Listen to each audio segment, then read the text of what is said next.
Salut à tous les amis, j'espère que vous allez tous très bien. Aujourd'hui on se retrouve pour une toute nouvelle vidéo et on repart sur des sujets d'actualité. Maintenant on va essayer d'en faire une par semaine, ce serait pas mal de revenir un peu sur l'actualité du moment.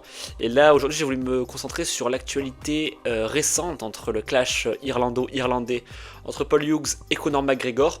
Et on va revenir aujourd'hui sur le débrief du combat de Paul Hughes, qu'est-ce qui a amené à ce clash, qu'est-ce qu'il faut en penser, qu'est-ce qu'il faut en déduire. C'est parti. Donc avant de commencer ce petit clash, on va revenir un peu déjà sur le combat de Paul Hughes contre Usman Nurmagomedov, qui a fait un combat extraordinaire en 5 rounds face au Dagestanais. Moi j'avais estimé, j'avais prédit une victoire de Usman Nurmagomedov, ça n'a pas trompé, mais il a fait un combat extraordinaire. Pour moi le match nul aurait été plus judicieux, dans la mesure où je pense qu'il gagne 2 rounds et le point de pénalité de Usman fait qu'il revienne à égalité. Et ils auraient pu remettre ça sur un combat, mais bon sans vouloir faire de polémique, un combat à Dubaï avec Denir Magomedov. Voilà, ça s'est dit d'une certaine façon. Et le combat il a été extraordinaire, Paul n'était pas du tout favori et pourtant il a mené une guerre incroyable. Chapeau aussi à Usman parce qu'il a fait des combos extraordinaires. Moi je vois ses amenés au sol qui étaient très compliqués parce que Paul revenait, mais il a réussi à prendre le dessus sur lui lors des 3 premiers rounds et le momentum il a changé à partir du moment où il y a eu l'échange tête contre tête. Donc super combat, Paul en sort grandi forcément, Usman reste sur sa ligne, il vient de battre un nom qui est hors UFC qui est peut-être le meilleur, donc ça rajoute à sa légitimité, mais par contre voilà, il n'avait pas non plus énormément de choses à gagner, il avait plus de choses à perdre sur ce combat. Là où ça a été intéressant dans ce combat, c'est de voir la hache de guerre qui a été enterrée entre l'Irlande et le Daghestan. Il faut savoir que Paul avait fait toute sa com là-dessus, en voulant ramener Conor McGregor dans son camp, à jouer sur le Irlande contre Daghestan numéro 2. Il a fait toute sa promo là-dessus, et ça nous a hypé. C'était carrément un séquel du combat de l'UFC 229 entre McGregor et Khabib. Il y avait toute la mythologie qui tourne autour entre les Daghestanais et les Irlandais, donc c'était super judicieux de sa part. Moi ça m'a hypé, j'avais envie de voir le fils spirituel de Conor affronter le neveu de Khabib, et ça a pas loupé, c'est ce qui s'est passé. Donc sur ça on a été servi. Pour une fois le PFL a fait de la com, réussi. Je pense qu'ils auraient pu faire une expérience encore plus extraordinaire avec encore plus de promo là-dessus. Mais bon, pour un événement PFL, c'est toujours mieux que la promo qu'il y avait eu sur Ngannou. Mais là où c'est intéressant, c'est de voir l'après-combat, donc le post-fight. On a pu voir Khabib et Paul Hughes être extrêmement élégants dans leur manière de se parler. Khabib qui propose à Paul de venir passer quelques temps au Daghestan avec sa famille. Paul qui lui dit après une revanche, mais après je vous rendrai l'appareil en Irlande. Il y a eu énormément d'élégance dans le fait qu'ils se complimentent les uns avec les autres. Usman avait dit qu'il avait surestimé Paul, et là longuement glorifié, et l'inverse pour Paul où il a parlé en bien de Usman et tout le respect qu'il avait pour la team Nurmagomedov. Mais le problème, c'est qu'il y a une petite phrase qui est passée inaperçue aux caméras, mais qui a été relayée quelques jours plus tard. C'est que Paul aurait dit je ne suis pas comme ce gars-là, en référence à McGregor, je suis moi-même. Et ça a été énormément mal pris par Conor, qui en a fait toute une polémique sur les réseaux sociaux, où il s'est foutu un peu de la gueule de Paul en le traitant de suceur de bottes étrangères, une photo de lui avec la papaca russe. Il est même jusqu'à aller renier l'identité irlandaise de Paul en l'associant à un Nord-Irlandais parce qu'il vient de Belfast et pas de Dublin, qu'il était né en Australie. Enfin voilà, c'est des propos qui sont... En fait, ces propos sont assez à l'image de ce qu'est Conor aujourd'hui. C'est-à-dire qu'il n'est plus un combattant, il est plus un influenceur, polémiste qu'autre chose. Il n'a plus toute l'aura qu'il avait lorsqu'il était à son prime contre Eddie Alvarez, contre José Aldo. Et je pense qu'on va débunker tout ça lors d'un Odyssey qui va être consacré très prochainement. Je suis en train de travailler là-dessus et je pense que ce sera le plus grand Odyssey avec John Jones, celui qu'on a fait en début du mois.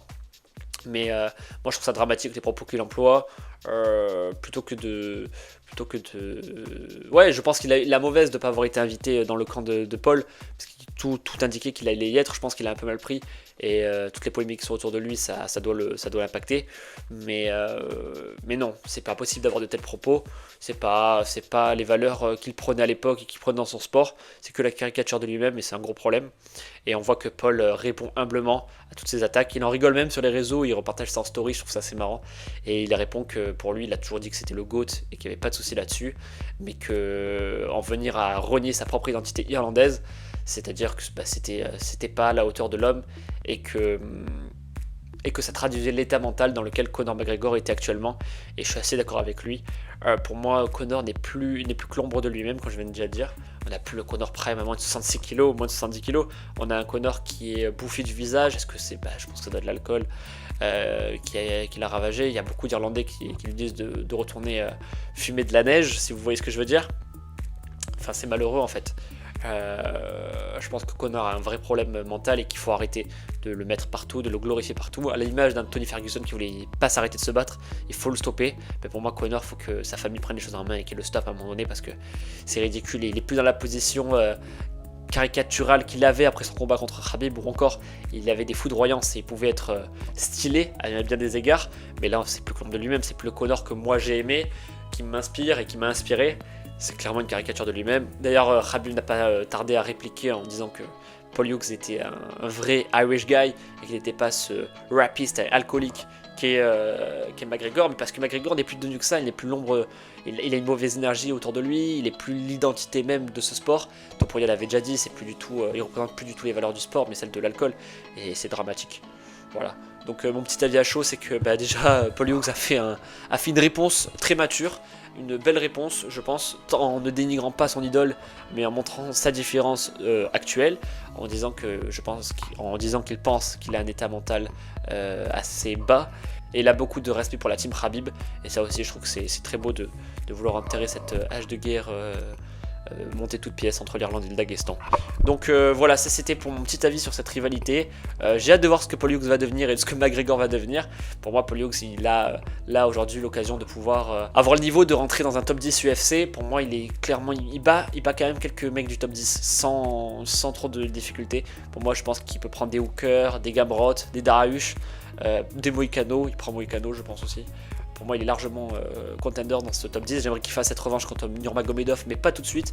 Peut-être directement à l'UFC, ça ce serait super intéressant d'avoir un combat là-bas, peut-être pour la ceinture. Mais en tout cas, je pense qu'il a de belles heures devant lui, qu'il avait peut-être ce degré de non-connaissance de Usman qui lui a manqué dans ce combat, et que peut-être avec un degré de connaissance en plus du combattant, de sa gestuelle, de tout ce qui va avec, je pense qu'il peut donner un combat extraordinaire. Et moi, il m'a fait rêver sur ce combat. Et j'espère que Conor pourra traiter ces problèmes-là, qu'il pourra revenir au top de sa forme. Alors, pas dans un ring, pas non plus au BKFC, donc son organisation de Bark Knuckle, mais clairement dans une optique de peut-être de coaching, de moins médiatique, plus saine en fait. Un vrai Conor inspirant, je sais pas le Conor en tout cas qui fait des choses pas bien aux dames et qui boit énormément d'alcool. Donc voilà les amis, j'espère que la vidéo vous aura plu. On se retrouve très vite pour de prochains contenus. Je vous laisse vous liker, abonner, partager, commenter pour plus de référencement et qu'on puisse faire plus de vidéos. J'espère qu'elle vous a plu. À la prochaine, c'était Jérémy. Ciao.